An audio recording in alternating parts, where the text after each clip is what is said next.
छूने का आरोप लगाया। बड़ा सवाल।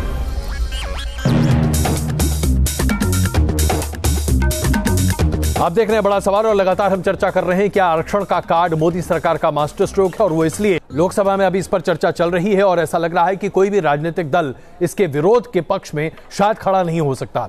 हर कोई इसके समर्थन में खड़ा जरूर है, लेकिन अपनी अपनी दुकान और अपनी अपनी बात। आइए आपको सीधे पहले ले चलते हैं एक बार फिर लोकसभा, यह दिखाने के लिए कि अभी क्या चल रहा है बहस वहां पर। Even you are getting good education through reservation, everything, we could not achieve equality. Therefore, to achieve equality only, first of all, if we take the reservation policy started in Tamil Nadu. The policy of reservation of seats in education institutions and in government jobs for BC, MBC, SC, ST has a long history in Tamil Nadu, dating back to the year 1921. Even Justice Party at that time when it started, only for this purpose we started to get the justice for the human being must be respected equally. For respecting a caste must be removed. That because of the casteism existing, that we are having differentiation. That is why even constitutional and constitutional forefathers, they have taken only social as a criteria for the reservation, not economic as a criteria. They have taken that. Therefore, that is why whatever you are making the law, it is going to be struck down in the Supreme Court. This law, what you are making, this is definitely going to be struck down. It is not. You are not going to succeed in that. Therefore, one minute. तो प्रेम शुक्ला जी इस वक्त हमारे साथ मौजूद हैं, हमारे साथ गीता भट्ट जी हैं, हमारे साथ प्रोफेसर बद्री नारायण, मौलाना अतर हसन दहलवी और डॉक्टर कौशलकांत मिश्र जी मौजूद हैं। प्रेम शुक्ला जी, अभी थंबी तुरई साहब लोकसभा में अपनी बातों को रख रहे थे और उन्होंने सीधे तौर पर कहा कि सुप्रीम कोर्ट में इसे किसी भी तरीके से हरी झंडी नहीं मिलेगी। अगर कानून बन भी जाता है तभी सुप्रीम कोर्ट में इसे रोक दिया जाएगा। ज्यादातर परसेप्शन तो यही है प्रेम शुक्ला जी, और अगर ऐसा होता है तो आपका पूरा उद्देश्य विफल हो जाएगा।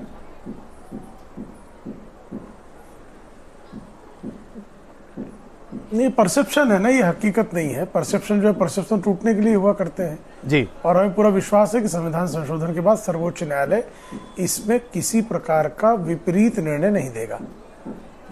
प्रोफेसर बद्री नारायण, क्या आपको लगता है कि मूल भावना संविधान की, जिसकी दुहाई दी गई है कई बार सुप्रीम कोर्ट में और जिसके आधार पर 50% से अतिरिक्त आरक्षण को वैध नहीं माना गया है, उसके आधार पर इस कानून को बहाल रखा जाएगा? क्या आपको ऐसा लगता है अगर यह बिल पारित हो जाता है लोकसभा और राज्यसभा दोनों में? तो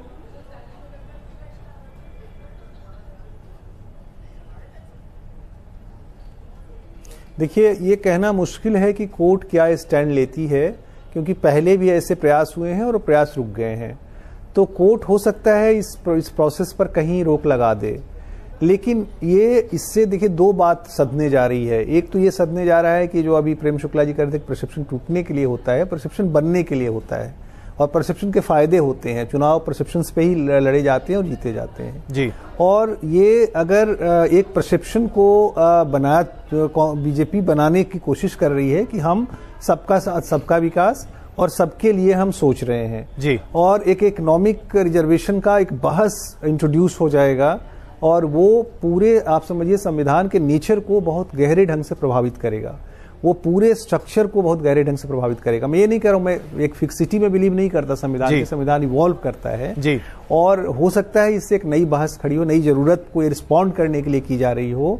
लेकिन ये एक जो अभी तक जो स्ट्रक्चर था कि distribution of democratic resources through based on social backwardness, अब वो उसको, क्योंकि इकोनॉमिक इनइक्वालिटीज को आप दूसरे माध्यमों से भी दूर करते रहे हैं और करने की कोशिश करते रहे हैं। क्या रिजर्वेशन एकमात्र माध्यम है, या रिजर्वेशन हम लोग तो ये कहते हैं कि रिजर्वेशन कई बार डेवलपमेंट के फेल्योर को इंगित करता है। बिल्कुल, आप जब डेवलपमेंट में फेल कर जाते हैं तो रिजर्वेशन जैसे झुंझुने की तरफ आप जाते हैं जी। तो ये एक तरह की इनकैपेसिटी ऑफ डेवलपमेंट है, लेकिन एक सप्लीमेंट्री सोर्स के रूप में इसका इस्तेमाल आज किया जा रहा है। बिल्कुल, तो मुझे लग रहा है कि ये कोर्ट में, ये न्यायिक समीक्षा में रुक सकती है ये चीज जी। लेकिन इससे एक परसेप्शन बीजेपी बना चुकी है और बनाने की कोशिश कर रही है कि हम अगड़ों के, पिछड़ों के, मुस्लिम गरीब के, सबके हितैषी हैं और सबके लिए सोच रहे हैं। कौशलकांत जी, अब इस परसेप्शन का क्या पॉलिटिकल गेन होगा? आप जब इस सेक्शन में आएंगे, जब ये रिजर्वेशन लाया गया था, उसका मेन ऑब्जेक्टिव था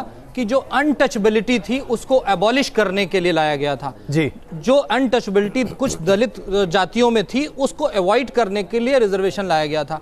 लेकिन जब यह रिजर्वेशन पॉलिटिकल टूल बन गया, इसी वजह से किसी भी पॉलिटिकल पार्टी ने आज तक इसका विरोध नहीं किया। आज यहां तक यह हाल हो गया है कि सो कॉल्ड अगर परसेप्शन देखा जाए तो सवर्णों को सबसे अगड़ा माना जाता है, आज उनको भी हमारा डेवलपिंग कंट्री पिछड़ों की लिस्ट में खड़ा कर रहा है। तो ये एक ऐसा देश बन रहा है जहां पे देश तो डेवलप होगा लेकिन यहां के सारे सिटीजन बैकवर्ड होंगे, इकोनॉमिकली वीकर सेक्शन को बिलोंग करते हैं। हमें इससे ऑब्जेक्शन है। और मेन प्रॉब्लम, अगर सच में सारे पॉलिटिकल लीडर्स ये चाहते हैं देश का भला हो तो ग्रुप बेस्ड आइडेंटिफिकेशन बंद करें, इंडिविजुअलिस्टिक आइडेंटिफिकेशन बनाएं और उसको आगे लेके चलें। क्योंकि अगर कोई क्लास का एक बच्चा फेल होता है, कमजोर होता है, तो उसको सपोर्ट दिया जाता है। लेकिन अगर एक बच्चा फेल होने से उस पूरी क्लास को दोबारा फेल नहीं किया जाता है, पूरी क्लास आगे बढ़ती, बस उस बच्चे को सपोर्ट दिया जा रहा है। पर यहां पे आप प्रेम शुक्ला जी आपकी बात का जवाब दे रहे। प्रेम शुक्ला जी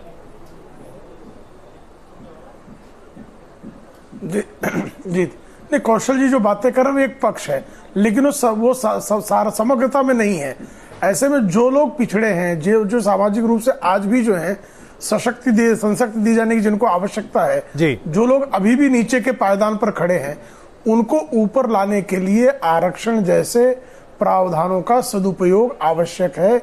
और पिछड़ी जातियों को, अनुसूचित जातियों जनजातियों को, इसका हम ये नहीं कह रहे कि सारे अनुसूचित जाति जनजाति के लोग लाभ की स्थिति में आ गए हैं, लेकिन एक उसमें भी एक बड़ा वर्ग है जो इस लाभ के चलते जो है जिसका विकास हुआ है, जो अपने आप को जहां पर सामाजिक तौर पर बेहद जो पिछड़ा हुआ व्यक्ति था उसको आगे आने का अवसर मिला है। इसी तरह से जो आर्थिक तौर पर पिछड़ा हुआ हमारा वर्ग है, उस वंचित वर्ग को भी अवसर देना आवश्यक है। प्रेम शुक्ला जी, मैं आपकी पार्टी की तारीफ करता हूं कि कम से कम उसने जाति से हटके इकोनॉमिक क्राइटेरिया को अडॉप्ट किया, मैं इसके लिए आपका समर्थन करता हूं। लेकिन मैं यही चाहता हूं कि 50% से बियॉन्ड ना हो। और जो भी आपने कहा ना, जातियां नहीं पिछड़ी होती हैं सर, कोई धर्म पिछड़ा नहीं होता है, उस जाति और धर्म का आदमी पिछड़ा होता है। तो आप किसी भी, आपकी ही पार्टी के महाराष्ट्र के एक एमएलए साहब ने, सर सुन तो लीजिए, आपकी ही पार्टी के व्यापक विमर्श का विषय, सर सुन तो लीजिए, एक आपकी पार्टी के ही एक एमपी थे, उन्होंने अभी प्राइवेट मेंबर बिल रखा जिसमें उन्होंने एक इंडेक्स बनाया है। उस इंडेक्स का हम समर्थन करते हैं जिसकी बेसिस पे आप लोगों को चूज करेंगे जो पिछड़ा आगे आदमी बैठा हुआ है। मैं गीता जी को चाहता हूं कि चर्चा में शामिल करें। समर्थन करते हैं गीता जी, लेकिन आइए हम इस पर अलग अलग विभीषिकाओं पर अलग अलग तरह की बातें कर सकते हैं, लेकिन मूलतः मैं आपसे भी जानना चाहता हूं, आरक्षण अगर पूरे देश में 60% लागू हो जाता है तो सिर्फ ये बताइए कि क्या जनरल कैटेगरी के तमाम लोगों के लिए 40% काफी है? और अगर ऐसा ही है तो पूरे देश में ही आरक्षण कर दीजिए। सरकारी नौकरियों में ही तो आरक्षण हो रहा है, उसके अलावा है क्या? और सरकारी नौकरी है कितनी? केंद्र सरकार ने 36 लाख लोगों को नौकरियां दी हैं, बस पूरे देश में केंद्र सरकार 36 लाख लोगों को नौकरी दे पा रही है।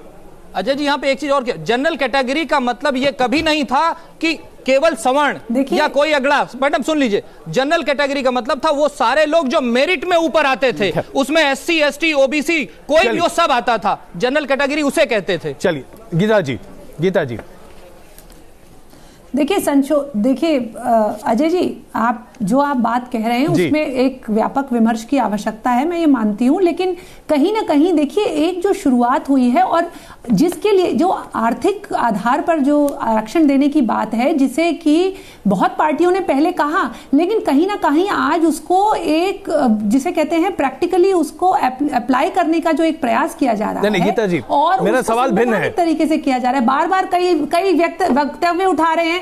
नहीं, वक्तव्य मेरा सवाल भिन्न है गीता जी, ये कैसे कर सकेंगे? मैं तो ये कह रहा हूं कि ठीक है, आप हर किसी को आरक्षण दीजिए। इस देश में 50% आरक्षण पहले से, गीता जी, इस देश में 50% आरक्षण पहले से है, 10% और लाद दीजिए, 60% हो गया। फिर देश में मेरिट की बात बंद कर दीजिए ना। क्या आवश्यकता है मेरिट की इस देश में? आरक्षण पे ही सब कुछ होना है। देखिए, बंद कर दीजिए, मेरिट की जरूरत नहीं है। फिर किसी अजय कुमार की जरूरत नहीं है, किसी गीता भट्ट की जरूरत नहीं है। ऐसे कई, देखिए, हर समाज में हर प्रकार के लोग होते हैं, लेकिन कई लोग हैं जो अगर आर्थिक रूप से पिछड़े रहे हैं या सामाजिक रूप से पिछड़े रहे हैं, अगर इस प्रकार की नीतियां सरकार लाने की या जो है राज्य लाने की प्रक्रिया में है, जिससे कि उनको भी एक समान अवसर मिल सके। गीता जी, मेरा बुनियादी सवाल, चलिए मैं यही बुनियादी सवाल लेकर प्रेम शुक्ला जी के पास भी चलता हूं। प्रेम शुक्ला जी, ऐसे में क्या आज अगर हम ये मानते हैं कि हमारे देश में नौकरियों पर 60% आरक्षण होना चाहिए, तो क्या हम ये मानते हैं कि 60% हमारे देश की जनता बिल्कुल दबी कुचली हुई है? और अगर यही है तो फिर देश में विकास हुआ ही कहां है भाई? किसका विकास हुआ इस देश में? फिर किसने विकास किया किसी का? देखिए, ये देश में विकास नहीं, इसमें निश्चित तौर पर 60-70 वर्षों में देश का विकास जितना हम अपेक्षित था यदि हुआ होता तो बहुत सारे लोगों ने अपने आप को आरक्षण से मुक्त करने का अभियान चला दिया होता। तो इसमें तो कोई संशय नहीं कि हमको जिस तरह का अपेक्षित विकास था उस स्तर पर हम अपना विकास नहीं कर पाए। इस सत्य से किसी को नकारना नहीं चाहिए, पहली बात। दूसरा, जो मेरिट का विषय आपका है, SC ST का भी जब आप सूची बनाते तो उसमें भी उस वर्ग में भी उनकी मेरिट होती है, OBC में भी अपनी मेरिट, इंटरनल मेरिट होती है। और आजकल जो है शिक्षा संस्थाओं में, विशेषकर मैं प्रवेश के संदर्भ में कहूंगा कि बहुत जगहों पर आप OBC की जो मेरिट लिस्ट है और जनरल कैटेगरी की जो मेरिट लिस्ट है उसमें अंतर बहुत कम रह गया है। तो ऐसा नहीं कि उसमें मेरिट नहीं है, उसमें भी मेरिट है, लेकिन एक सत्य है कि उसमें खुले प्रवर्ग के लोगों को लाभ नहीं मिल रहा था, इसलिए खुले प्रवर्ग के लोगों को भी लाभान्वित करने का एक प्रयास प्रारंभ हुआ है। प्रेम शुक्ला जी, मेरा बुनियादी सवाल है, केंद्र सरकार 36 लाख लोगों को नौकरी देती है। आज के आंकड़े के हिसाब से 2016 के बाद कोई आंकड़े सामने नहीं आए हैं, 36 लाख लोग हैं जो केंद्रीय सरकार में काम करते हैं। इसमें से 60% आपने आरक्षित कर दिया, तो फिर बचा ही क्या? बाकी लोग को मेहनत करने की जरूरत क्या, पढ़ने की जरूरत क्या है, किसी शिक्षण संस्थान में जाने की आवश्यकता क्या है? भैंस चराएं, ज्यादा बेहतर है। नहीं पढ़ेंगे ना, सिर्फ कौन पढ़ेगा बताइए ना? सिर्फ आदमी सरकार नहीं, अजय जी, सिर्फ सरकारी नौकरी पाने के लिए लोग पढ़ाई नहीं करते। नहीं भाई, इस देश में IAS बनना हर व्यक्ति का ख्वाब होता है। मैं मेरी बात मुझे 10 जी बताएं प्लीज। नहीं, 10 सेकंड मुझे दीजिएगा जी। देखिए, मैं जिस परिवार से आता हूं, मेरी 4 पीढ़ियां सरकारी नौकरी में रही जी। मेरी 4 पीढ़ियां सरकारी नौकरी में रही, मैं 5वीं पीढ़ी था। मैं 5वीं पीढ़ी में मंडल आयोग की रिपोर्ट उसी समय लागू हुई और हम लोग जो है उस मंडल आयोग की रिपोर्ट का विरोध करने वाले छात्रों में से हुआ करते थे जी। हमने जो है मंडल आयोग के विरोध में सरकारी नौकरी नहीं की, सरकारी नौकरी मुझे मिली और मैंने त्याग दिया उस जमाने में। लेकिन जब मैं जाकर नीचे की स्थिति में, शहर का आदमी जब नीचे जाकर देखता हूं और जब देखता हूं कि सोशली और इकोनॉमिकली बैकवर्ड क्लास जो है वो किस परिस्थिति में पड़ता और संघर्ष करता है, तो मुझे लगता है कि उनके साथ भी, उनको भी समान अवसर दिए जाने की आवश्यकता है।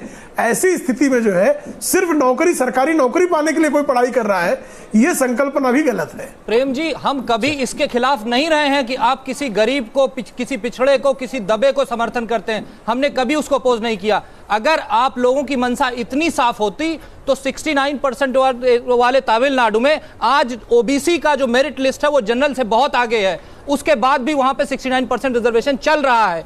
इसके अलावा जब बात आती है पूरे देश के, 69% रिजर्वेशन क्या पूरे देश में लागू होगा? और अगर वहां पर OBC ज्यादा डेवलप हो चुका है तो उसको कम क्यों नहीं किया जा रहा है? आज तक 70 साल के इतिहास में एक जाति का नाम पूरे पॉलिटिकल पार्टीज, पूरा पार्लियामेंट बता दे कि किस एक आदमी को आपने अगड़ा बना दिया जो पिछड़ा था, किस दलित को आपने फॉरवर्ड कैटेगरी में खड़ा कर दिया? रीजन क्योंकि बहुत बेहतरीन सवाल गलत है। प्रेम शुक्ला जी, हमें पूरे हिंदुस्तान का एक आदमी बता दीजिए जो इस रिजर्वेशन से दलित से ब्राह्मण बन गया हो। देखिए, अनुसूचित जाति के लोग, किसी का जात परिवर्तित नहीं किया जा सकता तो ना। प्रॉब्लम लेकिन जाति है, नहीं, जाति का लाभ उसको मिल सकता है। प्रॉब्लम जाति का लाभ लेकर वो व्यक्ति अपने विकास को सुनिश्चित कर सकता है। दिल्ली साहब, लेकिन आप किसी की जात परिवर्तित हो जाएगी, ये सरकार का ना काम है, न सरकार करती है। ये देखिए, डॉक्टर कौशल जो बात कह रहे हैं, कोई उत्तर नहीं। मैं समझता हूँ कि आपने बिल्कुल, आप उस बहस को वहीं लेके आ गए जिसकी जरूरत थी। भाई, रिजर्वेशन हम उसको देना चाहते, सभी इस बात को कह रहे हैं जो आर्थिक रूप से कमजोर हो। आर्थिक रूप से कमजोर, उसकी धर्म जाति की कोई बात नहीं। यही अरुण जेटली जी ने सदन पटेल पे कहा कि भाई संविधान ये कहता है। पर मैं 2 बातें बड़ी अदब के साथ पूछ। पहली चीज तो ये है कि आर्थिक रूप से कमजोर लोगों को जिनको दिया गया, अगर आप ST की बात करें तो नॉर्थ ईस्ट में हालत ये हो गई है कि जिन STs को मैं मानता हूं कि उनको अभी तक रिजर्वेशन मिलना चाहिए, हालत ये हो गई है कि जहां 11, 12 और 16% STs थे, वो जो जनरल कैटेगरी के लोग थे, आज उनकी हालत इतनी बदतर हो गई है कि अगर उस पर चर्चा नहीं की गई तो हालत आप जानते हैं नागालैंड में क्या सूरत हाल है। अगर तला में क्या सूरत हाल हो, यही हाल मणिपुर में बढ़ रहा है। दूसरी चीज, जिन दलितों, मैं मानता हूं दलितों के साथ जो आप बता रहे हैं उनके साथ भेदभाव हुआ, लेकिन आज सूरत हाल क्या है कि जिस व्यक्ति को जो नौकरी मिलती थी एक खास वर्ग के लिए, एक खास काम के लिए, आज वो काम नहीं कर रहा है। आज वो काम बिहार से आया हुआ एक ब्राह्मण भी कर रहा है चूड़ा चुन के, एक मुसलमान भी कर रहा है, एक ईसाई भी कर रहा है। तो मतलब यह है कि आरक्षण अगर खाली लोगों की मुंह भरपाई करने के लिए हो और उसको जो हम उस स्तर पर ना लाएं, तो फिर उसका लाभ किसको मिल रहा है? मेरे पास आखिरी मिनट है प्रोफेसर नारायण, मैं क्षमा चाहता हूं, मेरे पास आखिरी 1 मिनट है। प्रोफेसर नारायण, आप कुछ कह रहे थे। प्रोफेसर नारायण, मैं ये कह रहा था कि एकदम आपने बहुत सही प्रश्न खड़ा किया था कि इससे ये जब सब कुछ आरक्षण से ही तय होना है तो इंडिविजुअल मेरिट का क्या मतलब है। और मुझे लगता है कि ये एक बड़ा मोरल क्वेश्चन है जिसको हमें रिस्पॉन्ड करना होगा, और जब तक हम इसको रिस्पॉन्ड अपने मन से नहीं, पहले अपने मन से पूछना होगा, फिर ये दूसरों से पूछना होगा, तब विकास की नीतियां बनाना ज्यादा अच्छा होगा और सुलभ होगा। और हम चाहते हैं कि आप सब लोग मिलकर एक नई शुरुआत करें। हमने एक मिशन 2020 स्टार्ट किया है जिसके अकॉर्डिंग हम सारी जातियों को खत्म करने के लिए एक कास्ट एनालिसिस बिल लाना चाहते हैं। सारी पॉलिटिकल पार्टियां इसको समर्थन करें और इसको अगले पार्लियामेंट में पास करें। आप सबका बहुत धन्यवाद इस चर्चा में शामिल होने के लिए। इस बिल पर बहस अभी जारी है और इसमें कोई शक नहीं है कि आज देर रात तक इस पर बहस चलती रहेगी, लेकिन क्या ये बिल वाकई में कानून की शक्ल ले पाएगा, ये बड़ा सवाल है। बन रही हमारे साथ, न्यूज नेशन पर खबरें जारी हैं। आप सबका बहुत धन्यवाद। पुणे का आरोप लगाया